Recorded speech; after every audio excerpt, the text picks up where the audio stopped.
రంగారెడ్డి జిల్లా మొయినాబాద్ తహసీల్దార్పై దాడికి యత్నం. చిలుకూరు గ్రామం రెవెన్యూ ప్రభుత్వ భూములు కట్టడాలను కూల్చివేయడానికి వెళ్లిన ఎంఆర్ఓ గౌతమ్ కుమార్ మరియు సిబ్బందిపై తిట్టదండకం. మా తడాక ఏంటో చూపిస్తాం, చెప్పుతో కొడతామంటూ బెదిరింపులు. కలకూరగంప అనే ఆర్గానిక్ కూరగాయల స్టోర్ నిర్వాహకులు చిలుకూరు రెవెన్యూలోని ప్రభుత్వ భూమిలో కబ్జా చేస్తూ నిర్మాణం చేపడుతున్నారు. ఈ విషయం తెలిసి అక్కడికి వెళ్లిన మొయినాబాద్ తహసీల్దార్ గౌతమ్ కుమార్ వారి సిబ్బందిని చిటికెలు వేస్తూ బెదిరిస్తూ తిట్లదండకం అందుకున్నారు. తాము కబ్జా చేసిన భూమిలోకి ఎవరి అనుమతి లేదని, తమ అనుమతి లేనిదే మీడియా కూడా రావద్దంటూ హెచ్చరించారు.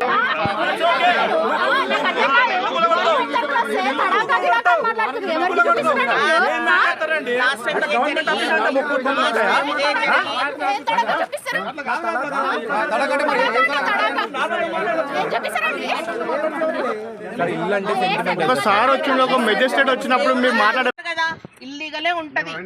లేదు మీరు ఇల్లీగల్ అన్నారు కదా, ఇల్లీగల్ మీరు ఇల్లీగల్ అన్నారు కదా, మీరు అయిపోయింది ఇల్లీగల్ అనే మాట అన్నారు కదా.